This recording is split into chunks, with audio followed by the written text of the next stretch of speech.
Hi viewers, ಹೇಗಿದ್ದೀರಾ? ಎಲ್ಲರೂ ಚೆನ್ನಾಗಿದ್ದೀರಾ ಎಂದು ಭಾವಿಸುತ್ತಾ ನನ್ನ ವಿಡಿಯೋವನ್ನು ಕಂಟಿನ್ಯೂ ಮಾಡುತ್ತಿದ್ದೇನೆ. ಇವತ್ತಿನ ರೆಸಿಪಿ ವೆಜಿಟೇಬಲ್ ಬಿರಿಯಾನಿ.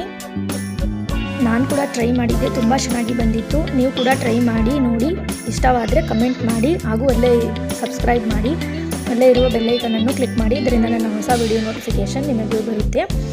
ಮತ್ತು ಇವತ್ತಿನ ವೆಜಿಟೇಬಲ್ ಬಿರಿಯಾನಿಗೆ ಬೇಕಾಗಿರುವ ಸಾಮಗ್ರಿಗಳು: ಕಾಲಿಫ್ಲವರ್ ಮತ್ತು ಒಂದು ಈರುಳ್ಳಿ, ಒಂದು ಟೊಮೆಟೊ, ಅರ್ಧ ಹೋಳಿನಷ್ಟು ಲಿಂಬೆ ರಸ, ಮತ್ತು ಒಂದು 4 ಹಸಿಮೆಣಸು, 2 ಚಮಚದಷ್ಟು ಖಾರದ ಪುಡಿ, 1 ಚಮಚದಷ್ಟು ಧನಿಯಾ ಪುಡಿ, 1 ಚಮಚದಷ್ಟು ಬಿರಿಯಾನಿ ಮಸಾಲ, ಅರ್ಧ ಚಮಚದಷ್ಟು ಗರಂ ಮಸಾಲ, ಮತ್ತು 2 ಗ್ಲಾಸ್ನಷ್ಟು ತೆಂಗಿನ ಹಾಲು, 1 ಚಮಚದಷ್ಟು ಶುಂಠಿ ಬೆಳ್ಳುಳ್ಳಿ ಪೇಸ್ಟು, ಹಾಗೆ 1 ಬೌಲ್ನಷ್ಟು ಆಲೂಗಡ್ಡೆ ಮತ್ತು ಕ್ಯಾರೆಟು, 1 ಹಿಡಿಯಷ್ಟು ಪುದೀನ ಸೊಪ್ಪು, 1 ಹಿಡಿಯಷ್ಟು ಕೊತ್ತಂಬರಿ ಸೊಪ್ಪು, ಹಾಗೆ ಮಸಾಲೆ ಪದಾರ್ಥಗಳು: 1 ಏಲಕ್ಕಿ, 1 ಪಲಾವ್ ಎಲೆ, ಹಾಗೆ ಒಂದು ಸ್ವಲ್ಪ ಚಕ್ಕೆ, ಮತ್ತು 4 ಕಾಳುಮೆಣಸು.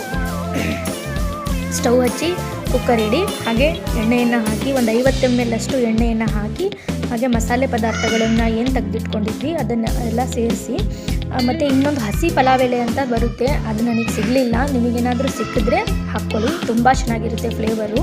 ಹಾಗೆ ಹಸಿಮೆಣಸು ಹಾಕ್ಕೊಳ್ಳಿ, ಮತ್ತು ಈರುಳ್ಳಿ ಹಾಕ್ಕೊಂಡು ಒಂದು ಸ್ವಲ್ಪ ಚೆನ್ನಾಗಿ ಫ್ರೈ ಮಾಡ್ಕೊಳ್ಳಿ. ಈರುಳ್ಳಿ ಎಲ್ಲ ಸಾಫ್ಟ್ ಆದಮೇಲೆ 1 ಚಮಚದಷ್ಟು ಶುಂಠಿ ಬೆಳ್ಳುಳ್ಳಿ ಪೇಸ್ಟ್ ಹಾಕ್ಕೊಳ್ಳಿ, ಅದನ್ನು ಕೂಡ ತುಂಬ ಚೆನ್ನಾಗಿ ಫ್ರೈ ಮಾಡ್ಕೊಳ್ಳಿ. ಎಲ್ಲ ಫ್ರೈ ಆದಮೇಲೆ 1 ಟೊಮೆಟೊನ ಕಟ್ ಮಾಡಿ ಇಟ್ಕೊಂಡಿರೋ ಟೊಮೆಟೊನ ಹಾಕ್ಕೊಳ್ಳಿ.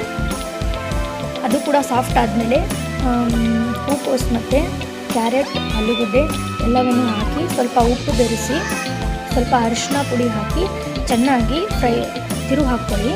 ತಿರುವು ಹಾಕ್ಕೊಂಡು ಆದಮೇಲೆ ಕುಕ್ಕರ್ ಸ್ವಲ್ಪ ಮುಚ್ಚಿ ಒಂದು 5 ನಿಮಿಷ ಬೇಯಿಸ್ಕೊಳ್ಳಿ. ತರಕಾರಿ ಎಲ್ಲ ಎಣ್ಣೆಲೇ ಚೆನ್ನಾಗಿ ಫ್ರೈ ಆಗಬೇಕು.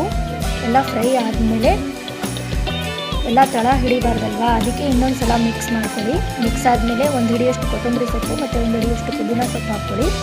ಅದನ್ನು ಕೂಡ ಚೆನ್ನಾಗಿ ಫ್ರೈ ಮಾಡ್ಕೊಳ್ಳಿ. ಹಾಗೆ ಮೊಸರಿದ್ದರೆ 1 ಕಪ್ಪಷ್ಟು ಗಟ್ಟಿ ಮೊಸರು ಹಾಕ್ಕೊಳ್ಳಿ. ಟೇಸ್ಟ್ ತುಂಬಾ ಚೆನ್ನಾಗಿ ಬಂದಿತ್ತು. ಮೊಸರು ನೀರಾಗಿರಬಾರ್ದು. ಮತ್ತು ಮಸಾಲೆ ಪದಾರ್ಥಗಳನ್ನು ಏನು ತಗೊಂಡಿದ್ವಿ ಅದನ್ನೆಲ್ಲ ಹಾಕಿ ತುಂಬ ಚೆನ್ನಾಗಿ ಎಣ್ಣೆಯಲ್ಲೇ ಫ್ರೈ ಮಾಡ್ಕೊಳ್ಳಿ. ಖಾರದ ಪುಡಿ, ಧನಿಯಾ ಪುಡಿ ಮತ್ತು ಬಿರಿಯಾನಿ ಮಸಾಲ ಮತ್ತು ಗರಂ ಮಸಾಲ ಇವೇನು ಹಾಕ್ಕೊಂಡಿದ್ದೀವಿ ಅವೆಲ್ಲ ಚೆನ್ನಾಗಿ ಎಣ್ಣೆನಲ್ಲೇ ಫ್ರೈ ಆಗಿ ಎಣ್ಣೆ ಬಿಡಬೇಕು. ಆ ಥರ ಫ್ರೈ ಮಾಡ್ಕೊಳ್ಳಿ, ಇದರಲ್ಲೇ ಇರೋದು ಟೇಸ್ಟು. ನಾವೆಷ್ಟು ಚೆನ್ನಾಗಿ ಫ್ರೈ ಮಾಡ್ಕೊತೀವಿ ಅಷ್ಟು ಚೆನ್ನಾಗಿ ರೈಸ್ ಬರುತ್ತೆ. ಮತ್ತು 1 ಗ್ಲಾಸಷ್ಟು ಅಕ್ಕಿಯನ್ನು ತೊಳೆದು ಹಾಕ್ಕೊಳ್ಳಿ. ನಂತರ 1-2 ಗ್ಲಾಸ್ನಷ್ಟು ತೆಂಗಿನ ಹಾಲನ್ನ ಹಾಕ್ಕೊಳ್ಳಿ. ರುಚಿಗೆ ತಕ್ಕಷ್ಟು ಉಪ್ಪನ್ನು ಹಾಕಿ, ಸ್ವಲ್ಪ ಅರ್ಧ ಹೋಳಿನಷ್ಟು ನಿಂಬೆ ರಸ ಹಾಕಿ, ಹಾಗೆ ಕುಕ್ಕರ್ ಮುಚ್ಚಳ ಮುಚ್ಚಿ 1-2 ವಿಷಲ್ನ ಕೂಗಿಸ್ಕೊಳ್ಳಿ. ನೋಡಿ ಫ್ರೆಂಡ್ಸ್, ಅಡುಗೆ ಮಾಡುವಾಗ ನಾವು ಎಷ್ಟು ಪ್ರೀತಿಯಿಂದ ಅಡುಗೆ ಮಾಡ್ತೀವಿ ಅಷ್ಟೇ ಚೆನ್ನಾಗಿ ಅಡುಗೆ ಬರುತ್ತೆ.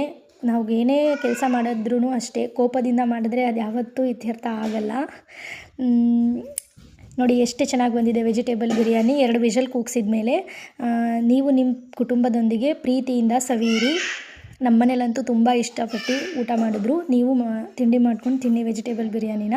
ನನ್ನ ಚಾನಲ್ ಇಷ್ಟವಾದರೆ ಸಬ್ಸ್ಕ್ರೈಬ್ ಮಾಡಿ ಹಾಗೂ ಕಮೆಂಟ್ ಮಾಡಿ, ಲೈಕ್ ಕೊಡಿ, ಅಲ್ಲೇ ಇರುವ ಬೆಲ್ಲೈಕನನ್ನು ಕ್ಲಿಕ್ ಮಾಡಿ. Thank you to all.